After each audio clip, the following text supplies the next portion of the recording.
بسم الله الرحمن الرحيم، وصلى الله وسلم على سيدنا محمد. الشواذ الست في المواريث. الشواذ الست هي المسائل التي خرجت عن القواعد العامة للإرث وانفردت بحكم يخصها. أولا سوف نبدأ بالغراوان أو العمريتان. فالغراوان أو العمريتان نسبة إلى غرة الفرس، وهي البياض في جبهة الفرس حيث يكون الفرس مشهورا. والعمريتان لأن أمير المؤمنين عمر بن الخطاب رضي الله عنه قضى فيهما للأم بثلث الباقي. فالزوج النصف لعدم وجود الفرع الوارث، بالنسبة للأم لعدم وجود فرع وارث وعدم وجود متعدد من الإخوة فلا ثلث، ولكن هنا سوف تأخذ أكثر من الأب، لهذا كانت من الشواذ الست. فالأم في هاتين المسألتين زوج أم أب أو زوجة وأم وأب، فللأم ثلث الباقي. هذا بما حكم به عمر بن الخطاب رضي الله عنه ووافقه جمهور الصحابة. إذا الأم والأب عاصبان. أصل المسألة 2 على 2 واحد للزوج، الباقي للأم والأب واحد. الأم واحد للذكر مثل حظ الأنثيين، الأب رأسان، إذا عندنا لدينا 3 أو ثلث الباقي. واحد لا ينكسر على 3، إذا هاد 3 نضرب أصل المسألة في 3، إما 3 رؤوس ولا 3 ديال المقام. 3 في 2 6، أصل المسألة هو 6. 3 في 1 3 للزوج، 3 في 1 3، إذا للأم 1 وللأب 2. إذا هنا الأم أخذت 1 على 6 وهو ثلث الباقي. نفس الشيء بالنسبة للمسألة عدم وجود فرع الوارث للزوجة الربع. الأم والأب عاصبان، الذكر مثل حظ الأنثيين. أصل المسألة 4 على 4 واحد للزوجة، الباقي 3. إذا الأم سوف تأخذ ثلث الباقي 1 والأب 2. إذا وجه شذوذها أن الأم فرضها الثلث ولم تأخذه، إذ لو أخذته لخالفت القاعدة للذكر مثل حظ الأنثيين. الآن سوف نرى المشتركة. لدينا مشتركة تسمى أيضا باليمية والحجرية. لماذا؟ لأن الأشقاء في هذه المسألة قالوا لعمر رضي الله عنه: يا أمير المؤمنين، هؤلاء استحقوا الثلث بأمهم وأمهم هي أمنا، هب أبانا حمارا أو حجرا ملقا في اليم، أليست الأم تجمعنا؟ فعمر رضي الله عنه كان وقافا عند الحق، فقضى رضي الله عنه بالاشتراك بينهم في الثلث. نرى المشتركة أو بطبيعة الحال الحمارية أو اليمية. للزوج لعدم وجود فرع وارث النصف، الأم لوجود متعدد من إخوة السدس، أو جدة فرضها السدس، والأم السدس لوجود متعدد من الإخوة. بالنسبة للإخوة متعدد من الإخوة ثلث والنصف،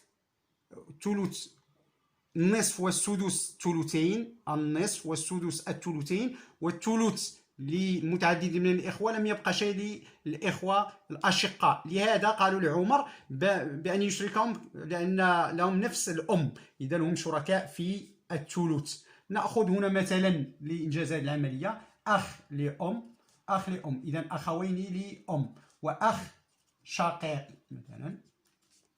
إذا الأخوين لأم والأخ الشقيق شركان في الثلث. 6 مضاعف ل3 و6 مضاعف ل2، إذا أصل المسألة هو 6. 6 مقسوم على 2 3 للزوج، 6 على 6 1 للأم أو الجدة، 6 على 3 2 للإخوة لأم والأخ الشقيق.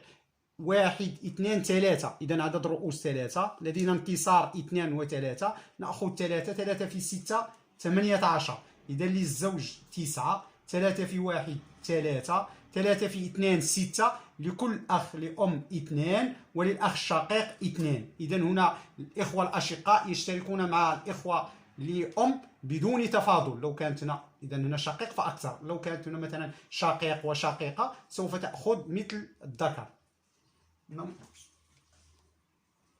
فبطبيعة الحال ويشترط في كونها حمارية تعدد الإخوة لأم ووجود ذكر من الأشقاء فأكثر. إذا هنا هذه الحالة خاصة هي الوحيدة التي يرث فيها الشقيق بالفرض.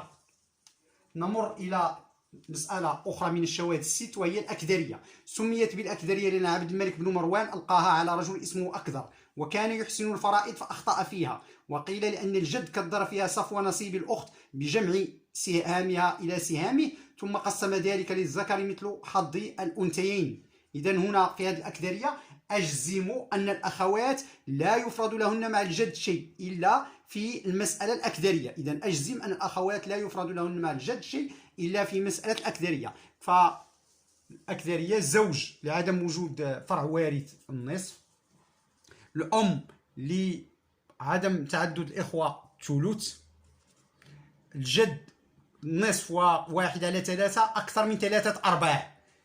إذا الأحظ للجد وهو السدس. السدس والنصف الثلثان، والثلث هي التركة بأكملها. إذا لم يبقى للأخت الشقيقة أو أخت الأب شيء وهي من حقها أن ترث بالفرض، إذا سوف ترث هنا بالفرض لعدم وجود من يحجبها. إذا النصف 6 مضاعفات 2 ومضاعفات 3 ومضاعفات 2. إذا أصل المسألة هو 6. للزوج 3، 6 على 3 2، 6 على 6 1، 6 على 2 3.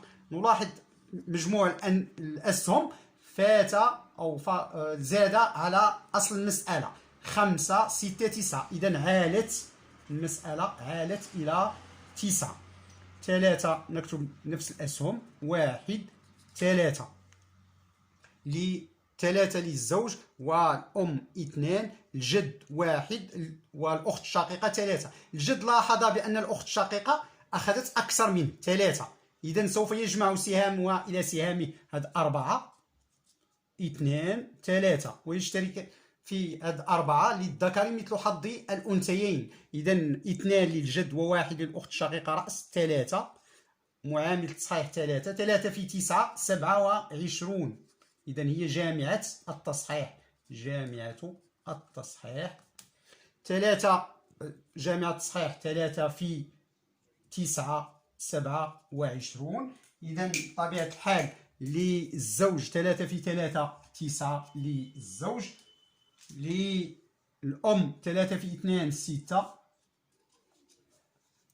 3 في 4 12 للجد والأخت الشقيقة. إذا الجد سوف يأخذ 8 والأخت الشقيقة والأخت الأب 4. إذا هنا 6 3 في 3 9.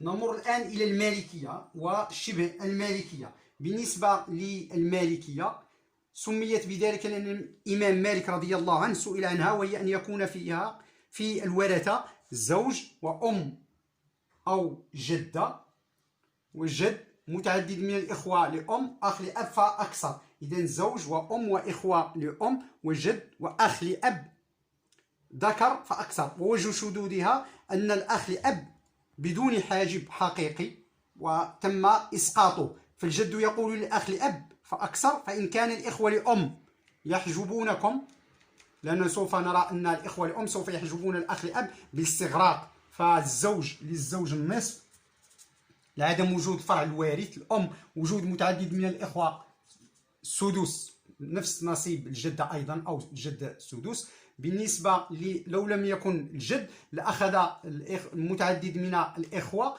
ثلث ولم يبقى شيء للأخ لأب، والجد هنا يقول للإخوة وأنا حاجبهم كنت أنا أيضا حاجبا لكم، لأن حاجب الحاجب أقوى من الحاجب. إذا هنا الجد سوف يرث بالتعصيب ويحجب جميع الإخوة لأم وأخ لأب أكثر. أصل المسألة هو 6 6 على 2 3 6 على 6 1 6 ناقص 4 2 للجد ولا شيء لمتعدد للإخوة. إذا هذه فهي بطبيعة الحال المالكية. بالنسبة لشبه المالكية نغير فقط الأخ لأب بأخ شقيق فأكثر. إذا الزوج النصف نفس العملية، أم أو جد السدس، الجد عاصب، متعدد من الإخوة والأخ الشقيق محجوبين، إذا أصل المسألة 6، 3 للزوج، 1 2 للجد ولا شيء لمتعدد من الإخوة والأخ الشقيق. شبه المالكية هي أن يكون في مكان الإخوة لأب إخوة أشقاء، وهي نفس أن يكون مع ورثة الحمارية جد. إذا بطبيعة الحال شبه المالكية فهي المشتركة، نفس العناصر ديال المشتركة زائد الجد. إذا لا خدينا المشتركة وضفنا لها بطبيعة الحال الجد تعطينا شبه المالكية. نعيد العمريتان لدينا في كل واحدة 3 ورثة، 3 في المشتركة أو الحمارية لدينا 4 من الأنواع ديال الورثة، الزوج 1 2 أم أو جدة 2 متعدد من الأخوة 3 شقيق فأكثر 4. نفس الشيء بالنسبة للأكدرية، عندنا 4 ديال الورثة، الزوج أم جد أخت شقيقة أو أخت لأب. بالنسبة للمالكية والشبه المالكية 5 ديال الأصناف ديال الورثة، زوج أم أو جدة 2 جد 3 4 متعدد من الإخوة وأخ لأب فأكثر 5. إذا من تناخذوا المشتركة أو الحمارية وتنزيد عليها الجد تعطينا شبه المالكية. بالنسبة للعناصر ديال الأكدرية أجزم يعطيونا أجزم أن الأخت الشقيقة مع الجد في الأكدرية ترث بالفرض. إذا هذه الهمزة بطبيعة الحال أخت شقيقة أو أخت لأب، جيم الجد، حرف الزاي الزوج، والميم الأم. هادو هما العناصر ديال الأكدرية تنذكرهم بهذه المسألة ديال أجزم. والسلام عليكم.